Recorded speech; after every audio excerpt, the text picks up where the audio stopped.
Bonne fin d'après-midi les pirates, j'espère que vous allez bien, moi ça va bien. Vous savez que l'après-midi, je réponds à vos questions que vous posez sur les commentaires YouTube ou dans le groupe Facebook. Vous savez que si vous êtes ensemble avec votre conjoint depuis 5, 10, 15, 20 ans et que tout d'un coup votre conjoint vous a dit « je t'aime plus, je me séparer », eh bien c'est que vous êtes passé en phase 3 du couple, la phase d'exploration, vous êtes sorti de la phase de sécurisation. Et si vous ne faites pas ce qu'il faut, eh bien vous pouvez divorcer, comme des amis à vous, des connaissances ont pu divorcer, parce que celui qui ne traversait pas cette crise, qui n'était pas encore en phase 3, qui était en retard par rapport à son conjoint, a mal fait les choses, a commis beaucoup d'interdits. Heureusement, vous êtes tombé à la bonne adresse avec la team, la famille des pirates, et vous avez un catalogue de 130 formations qui vous aide évidemment à passer cette étape. Une crise de couple n'est pas la fin du couple, une crise d'adolescence n'est pas la fin de la vie. C'est une crise, c'est fait pour s'améliorer, pour passer d'un état à l'autre. Votre crise de couple est faite pour passer maintenant à la phase 4 du couple, la phase de grande intimité. Alors on va aller faire un tour du côté des vidéos, des réponses sous les vidéos YouTube. On y va. Grinta Jones, coucou les pirates amis. Hop, alors on va faire comme ça. Et mon excellent capitaine, on séduit son conjoint comme au premier jour et on n'observe pas le mépris de son conjoint. Alors, oui, la formation de la semaine, c'est comment gérer le mépris de son conjoint. C'est pénible. Au début, quand votre conjoint est en crise d'alarme, il est méprisant. Et je vous ai fait une formation pour apprendre à passer cette étape difficile et que votre conjoint devienne de moins en moins méprisant. Si vous avez un enfant en crise d'adolescence, il est méprisant. C'est l'apanage des crises existentielles d'être méprisant. Si on le joue mal, ça peut être une catastrophe. Il peut y avoir des ados qui font des fugues. Si vous le jouez bien, si vous apprenez dans la formation à bien gérer le mépris pendant une crise existentielle, eh bien, il y a des chances qu'à la fin de la crise existentielle, à la fin de la crise existentielle, vous passiez dans la phase 2, la phase 4 du couple. Pardon. On injecte de la dopamine et on extrait le venin du mépris. Il a raison, Greta Jones. C'est très bien résumé. C'est-à-dire que plus vous allez passer des beaux moments avec votre conjoint, plus vous allez être facile, agréable, que vous allez avoir de l'humour, mieux vous vous sentirez vous, et mieux vous injecterez de la dopamine chez votre conjoint. J'ai l'habitude de faire ça avec mes clients, avec ma famille, avec ma femme, et tout ça marche super bien. Si vous avez une entreprise, que vous faites ça avec vos clients, si vous donnez de la dopamine à vos clients, c'est-à-dire si vous répondez à vos besoins, si vous motivez vos salariés en donnant de la dopamine, eh bien, ça marche. Si vos clients, si vous êtes psy, vos clients repartent pleins de dopamine et pas le moral au fond des chaussettes, eh bien, vous aurez tendance à être mieux et à revenir vers votre médecin, votre client, et évidemment ça marche aussi pour votre conjoint. Fin de la phase de sécurisation, la phase 2, votre conjoint en a assez, c'est-à-dire oui, vous avez une belle maison, oui, vos enfants vont bien, oui, vos enfants sont en équilibre, et bien maintenant je veux passer à autre chose, je veux aussi kiffer ma vie, votre conjoint vous dit souvent je veux être libre, etc. Et vous ne restez pas en phase 2, à bloquer votre conjoint dans la phase 2, à tenter de bloquer votre conjoint dans la phase 2, ça ne fonctionne pas. Tous les couples qui divorcent tentent de bloquer la personne en phase 2. Il y a une caractéristique chez beaucoup de pirates, c'est ce qu'on appelle la traversée du désert, c'est-à-dire qu'au bout d'un moment on en a marre, et ça veut dire qu'on en a marre d'essayer de retenir le conjoint, de le faire changer. C'est pas ça qu'il faut faire. Ce qu'il faut faire, c'est que vous vous projetez en phase 4, vous êtes bien, vous êtes au top, et hop, vous attendez que votre conjoint arrive en phase 4, et il va forcément arriver, parce que comme vous avez changé, comme vous êtes quelqu'un qui est attractif, eh bien votre conjoint va être attiré par vous qui êtes déjà en phase 4, qui avez ce comportement de phase 4. Mais du coup, vous ne souffrez pas, parce que vous êtes déjà en phase 4, vous êtes déjà bien, vous avez déjà mis en application ce que vous apprenez à les formations, vous savez maintenant gérer vos pensées et vos émotions, vous voyez le mépris de votre conjoint. Donc vous ne souffrez pas parce que vous êtes déjà en position. Quand vous voulez essayer de rattraper votre conjoint, de le freiner, etc., vous allez être dans la traversée du désert, parce que c'est long. Imaginez que vous attendiez, je sais pas, vous décidiez de partir en vacances avec vos conjoints aux îles Maldives. Voilà, et votre conjoint est en retard parce que il a quelque chose au travail qui s'est passé, et donc il ne peut pas venir avec vous. Eh bien, vous partez directement aux Maldives, vous kiffez votre meilleure vie. Et vous allez petit à petit, comme ça, pouvoir vous dire, ah ben oui, hein, je vais récupérer mon conjoint. En attendant que mon conjoint arrive, je vais le récupérer. Il va avoir fini son boulot contraignant. Et moi, je suis déjà en train de me baigner et de boire des mojitos au bord de la plage, si c'est ce que j'aime. Ou moi, je commence, il ne peut pas arriver parce qu'il est dans son business. Ben moi, je vais commencer à faire les manèges à Aqualand, à Disneyland, ou je ne sais pas où j'aime. Donc le fait d'y être déjà, par exemple, je vais commencer à faire des manèges même si mon conjoint n'est pas encore là, parce que lui il est bloqué dans une phase où j'ai du boulot, je vais faire mon pansement, etc. Moi c'est pas grave, j'y suis, je vais vivre mon best life. Et comme quand mon conjoint va me rejoindre en phase 4, moi je serai déjà là, j'aurai l'habitude de cette phase 4, je saurai la gérer, et bien ça va être beaucoup plus facile, évidemment, de récupérer mon conjoint à ce moment-là. Donc bravo Greta Jones. GG, qu'est-ce qu'il nous dit? Hello la team. Oula, il y a un gros message de GG. Ben, on va le lire quand même. Comme vous le savez, hein, dans ces podcasts, je découvre les messages en même temps que vous. Et c'est ça qui est bon. Hein, ça vous rappelle la grinta du capitaine pendant le coaching. Vous partez avec non seulement une motivation après le coaching, mais aussi avec, c'est le double effet, hein, avec tous les éléments pour récupérer votre conjoint si vous mettez en place évidemment ce que vous avez appris dans les formations et dans le coaching. Alors qu'est-ce qu'il nous dit GG? Ça faisait quelques mois que je n'écrivais plus. Grosse vidéo de Grinta ce matin. Se respecter, c'est aussi se foutre la paix. Alors se respecter, c'est aussi se foutre la paix. Voilà, j'ai bien, ça me parle. C'est quelque chose, c'est un des points forts de la vidéo qui est sortie vendredi. C'est aussi pour cela que j'ai arrêté d'écrire, qu'à un moment donné, il faut aussi penser à autre chose que sa crise, car la vie continue. Le boulot, occuper les enfants et prendre du temps pour soi, pour s'estimer. Alors c'est exactement, il a raison, GG, c'est exactement ce que je viens de vous dire il y a quelques secondes, c'est la distorsion du temps. Eh bien, mon conjoint est bloqué dans son travail, il n'est pas réussi à gagner mon patron, c'est pas grave, moi je vais quand même faire les manèges avec des enfants. Quand tu auras fini, de faire l'andouille au boulot, quand tu auras fini de te faire traiter d'esclave par ton patron, mais tu viendras me rejoindre. C'est pas la peine de s'énerver, de dire oui, t'as vu, ton patron, il a abusé de toi, il t'a refusé les congés au dernier moment, etc.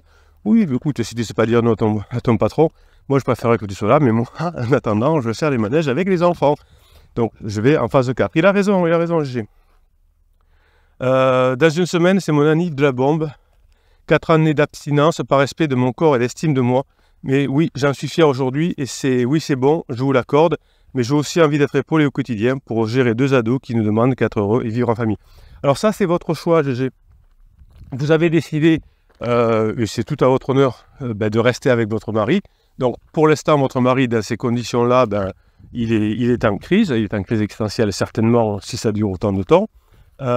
Certainement, pourquoi ça dure autant longtemps, une crise existentielle, ça va dépendre du niveau d'évolution émotionnelle, spirituelle, tout ce que vous voulez, de votre conjoint. Si votre conjoint avait déjà beaucoup travaillé sur lui, il avait fait du yoga, de la méditation, de la neurohypnose, s'il avait déjà fait des formations du capitaine, s'il a fait d'autres formations évidemment, eh bien il saurait gérer sa crise plutôt facilement. Moi je vous l'explique souvent en live. J'ai traversé ma crise, j'avais 39 ans. Et je le savais que je traversais ma crise parce que c'est mon métier. Mais n'empêche que la traversée, hein, je vous donne souvent cet exemple-là. Je suis kiné, je me suis fait une entorse à la cheville parce que voilà, ma cheville a été en porte-à-faux. Donc je sais que c'est une entorse à la cheville, mais j'ai quand même l'entorse à la cheville. Donc comme je suis kiné, je sais qu'il faut que je glace immédiatement, il faut que j'arrête de courir immédiatement parce que sinon ça va s'aggraver. Mais j'ai quand même mon entorse à la cheville. Alors ça dure moins longtemps parce que je sais m'en occuper, parce que j'ai la connaissance, mais n'empêche que j'ai quand même mon passage de crise. Alors imaginez quelqu'un qui ne sait pas. Peut-être que le conjoint de GG, il ne sait même pas qu'il est en crise. Il ne sait même pas ce que c'est une crise existentielle. Il croit que tout vient de GG. Donc vous voyez la souffrance que peut avoir ce bonhomme. Et GG est magnifique parce qu'elle se dit, le pauvre, il n'a jamais bossé de sa vie, donc là, il en est là. Mais moi, j'ai décidé de finir ma vie avec lui. J'ai décidé que mes enfants ne changeraient pas de maison une semaine sur 2. J'ai décidé que oui, c'est dur, le passage 3 de la phase de couple pour tout le monde. Mais moi, pendant ce temps, ça n'a pas empêché de faire du manège. Et ça va me permettre justement de travailler sur moi. Vous savez, il y a toujours un cadeau dans la vie. Quand la crise de couple arrive, le cadeau, c'est qu'on apprend petit à petit à avancer dans sa vie. On apprend petit à petit à améliorer ses relations, on apprend à maîtriser son pensée et son cerveau grâce à la crise existentielle. Je suis d'accord que cette crise, je suis bien d'accord que cette crise, quand on la regarde avec recul, était nécessaire pour mieux vivre après. On s'en fout, en fait, de l'ego que Pansement nous procure, mais il arrive à un stade où il faut que ça avance, sinon on s'embourbe, et là, ça va plus. Le capitaine va dire, il faut bosser plus, il faut encore sexualiser, etc. Non, le capitaine ne dit pas ça. C'est pas toujours plus, c'est toujours mieux. Hein, c'est pas, si je fais quelque chose de mal et que je le fais plus, ça marche pas. Donc là, GG, il y a quelque chose que vous avez mal noté, c'est pas plus, c'est mieux. Par exemple, si je dis... je veux aller à Marseille, je suis à Lyon, et je cours, mais je cours en direction de Paris. Et là, le capitaine, il ne vous dit pas, continue à courir, accélérez, vous allez vers Paris. Non, il ne vous allez pas à Marseille. Le capitaine, il vous dit, pop. Vous avez bossé, vous avez fait des trucs, mais là, vous n'êtes pas dans le bon tempo, vous ne le faites pas bien. Oui, tous les jours, j'appelle mon conjoint. Bon, comme ça ne marche pas, je vais appeler 3 fois par jour. Oui, mais si 3 fois par jour ou 1 fois par jour, vous lui prenez la tête, ça ne sert à rien. Donc, merci GG de m'avoir permis de dire ça. C'est pas plus, c'est mieux. Hein, c'est pas plus, c'est mieux. Hein, c'est toujours mieux. Alors, on fait mieux, on s'améliore. C'est pas que je vais faire... si je fais 500 pompes par jour et que je ne prends pas de muscles, c'est pas en faisant 1000 que je vais en prendre. C'est que certainement, je ne fais pas les pompes correctement. Donc, c'est jamais plus, c'est toujours mieux. Sûrement oui que je ne fais pas tout bien, et j'ai même envie de dire que c'est heureusement, car je sais qu'un être humain... car je ne suis qu'un être humain et ex-perfectionniste. Oui, les personnes qui sont perfectionnistes, à partir d'un certain point de perfection, perdent du temps. Hein. C'est-à-dire que si je dois accepter, si je veux jamais faire d'erreur, je ne peux pas progresser. Lors d'un repas... Ah non, je laisse la place à l'erreur et j'en rigole aujourd'hui, je ne culpabilise plus. Ben voilà. Alors, c'est le perfectionniste est quelqu'un qui permet effectivement de faire de belles choses, mais si on est bloqué sur le perfectionnisme, eh bien, le dernier kilomètre coûte cher. Vous savez, en logistique, ce qui coûte le plus cher, c'est la livraison, le dernier kilomètre de livraison. C'est pour ça qu'on vous propose des points relais. On dépose tous les colis de la ville ou du quartier au même point relais, et ça fait faire des grosses économies de logistique. Et vous faites le dernier kilomètre, vous allez chez votre commerçant pour chercher le produit. En qualité, c'est pareil. Hein, si je veux avoir 100% de qualité, ça va coûter trop cher. Il y avait une mode dans les entreprises, à un moment donné, c'était le zéro défaut. Ça a ruiné beaucoup d'entreprises. Non, on est tous imparfaits, surtout le capitaine. Je suis heureux dans ma vie et mes enfants sont déstabilisés. Lors d'un repas cette semaine, Criseuse s'est servie de mes enfants pour m'attaquer pour payer l'école supérieure de ma fille en disant que je n'arrivais pas à tout payer, plus la maison, suite au divorce. Ma réponse en live, ma chérie, on en reparlera tous les deux tranquillement. Là, je suis obligé de dire bravo. Hein, on en parlera tous les deux, on se fera un petit resto, on en parlera. Parfait. Vous voyez, on est dans une discussion. Votre conjoint, malheureusement, n'a pas résolu une blessure de l'enfance. La femme de GG, la criseuse de GG. Alors, je pensais que c'était une crise au début. Donc, vous voyez, c'est une criseuse. Même les criseuses, des fois, n'ont pas travaillé sur elles plutôt dans leur vie. Donc, oui, à un moment donné, un truc qui s'est passé dans son cerveau. Une blessure de l'enfance qui n'est pas sortie, la peur de se sentir abandonné, je ne sais pas, et on fait une bêtise, on dit tiens. Haussement des épaules, agacement et changement de sujet. Voilà, très bien. C'est-à-dire que mépris, ça veut dire je suis faible hein, de la part de conjoint, et puis comme j'ai rien à dire, et que le pirate GG passe à autre chose, ça avançait. Pour finir, dans la cuisine avec ma fille, pour finir dans la cuisine avec ma fille en train de la rassurer, voici le quotidien, toujours analyser, esquiver les coups et en jouer pour que ça glisse. Je vais lui laisser encore une année car j'estime avoir fait ce qu'il fallait pour lui prouver que maintenant, à elle de se faire son chemin. Oui, alors c'est l'erreur des pirates, c'est de vouloir gérer le temps. On ne sait pas, puis le temps, vous savez, notamment en physique quantique, il est très variable, même en physique générale, la vitesse de la lumière. Si on part sur Mars, eh bien, ça va mettre 70 000 années-lumière, je ne sais pas combien, mais en réalité, en temps humain, ça fait moins. Donc le temps est relatif. Donc dire un an, ça ne veut pas dire grand-chose. Un an, ça doit... L'être humain est angoissé du temps. C'est pour ça que les religions nous ont permis ou nous ont mis en place le fait de mettre du temps. Il y a Noël, il y a Pâques, il y a le Ramadan, il y a le... je ne sais pas, toutes les fêtes qui ne me viennent pas à l'esprit, qui viennent... comment dirais-je mettre des principes dans le temps. Il y a les saisons, évidemment. Mais les saisons, c'est assez variable. Hein. Des fois, l'été commence en mai, des fois, l'été va commencer en juillet. Tandis que si on prend des dates, c'est mieux. Donc, la société civile a fait pareil. C'est-à-dire qu'ils ont copié un petit peu les religions en disant, il y a le 1er janvier, il y a le 14 juillet, il y a le 1er mai. Vous voyez, il y a les ponts. Hein, mais ouais. Donc, ça enlève l'angoisse de l'être humain du temps. Donc on ne peut pas dire je lui laisse 1 an, je lui laisse 6 mois, etc. Parce que déjà on ne le tient pas. Quand vous êtes un bébé pirate, au départ, vous dites oh là là, j'espère que dans 15 jours ce sera fini. Voilà. Mais en fait, ça va dépendre de tant de facteurs, que le temps est quelque chose qu'on ne maîtrise pas. On est à peu près sûr qu'on va tous mourir, mais on ne sait pas quand. Et c'est ce qui nous angoisse. Donc là, GG a l'angoisse du temps en disant je lui laisse 1 an. Voilà, comme ça. Et des fois dans l'entreprise aussi, on voit ça. Je vous laisse 15 jours pour vous remettre à flot. Bon, voilà. C'est l'angoisse du directeur ou du patron d'entreprise qui parle du temps. On a d'aller dans l'entreprise, hein, on a aussi des temps, des saisons, des trimestres, l'objectif mensuel, l'objectif de la journée. Voilà, ça permet de vaincre l'angoisse du temps. On a le choix effectivement d'évoluer, c'est tellement bon. Voilà. On a le choix aussi, non pas d'abandonner criseuse, mais de dire basta. Oui, bien sûr, alors ça, je suis entièrement d'accord. Vous êtes dans le choix.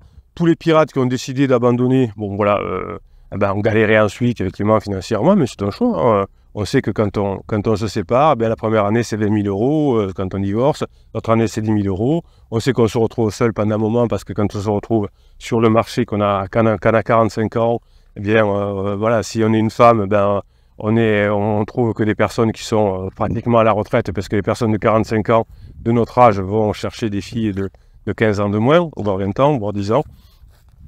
Pour les hommes, c'est pareil, hein, on est en concurrence avec d'autres personnes, c'est-à-dire que j'aimerais bien retrouver quelqu'un, mais je n'ai que des personnes de mon âge très abîmées qui n'ont pas fait le deuil de leur relation, qui sont très énervées contre leur ancien conjoint, etc.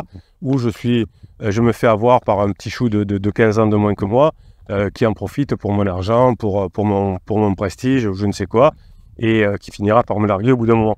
Donc c'est très compliqué, mais on a le droit de préférer ça à continuer à vouloir passer cette phase 3. Alors, vous savez que nous, on n'est pas une chaîne moralisante, on est une bande de team de pirates. Eh bien, on a un objectif, on le réalise, on récupère son conjoint, on s'embrasse. Si on a envie de divorcer, eh bien, aujourd'hui, il n'y a pas de pression de la religion, il n'y a pas de pression de la société. Hein, voilà, on divorce et puis on passe à autre chose. On galère pendant quelques années, puis voilà, on n'y pense plus. Et ça finit qu'on a perdu son conjoint, que les enfants ont changé de maison, mais après tout, avec quelques séances de psy plus tard, ça sortiront. Et puis, voilà. Donc je vous exhorte quand même à repenser à tout ça, parce que les neurosciences nous montrent aujourd'hui que l'on est heureux en famille, dans le clan, parce que c'est ce qui demande le moins d'énergie pour le cerveau. C'est on est protégé, on rencontre des personnes nouvelles, on peut partir en vacances, si on est malade, voilà, on s'entraide pour les enfants. Eh bien, si on n'a pas envie de ça, eh bien, c'est pas ici qu'on va vous juger. Au contraire, vous faites comme vous voulez. En tout cas, bravo GG, vous allez réussir à récupérer votre mari, c'est fort probable. Eh bien, on est avec vous de tout cœur et merci de nous avoir donné toutes ces belles informations.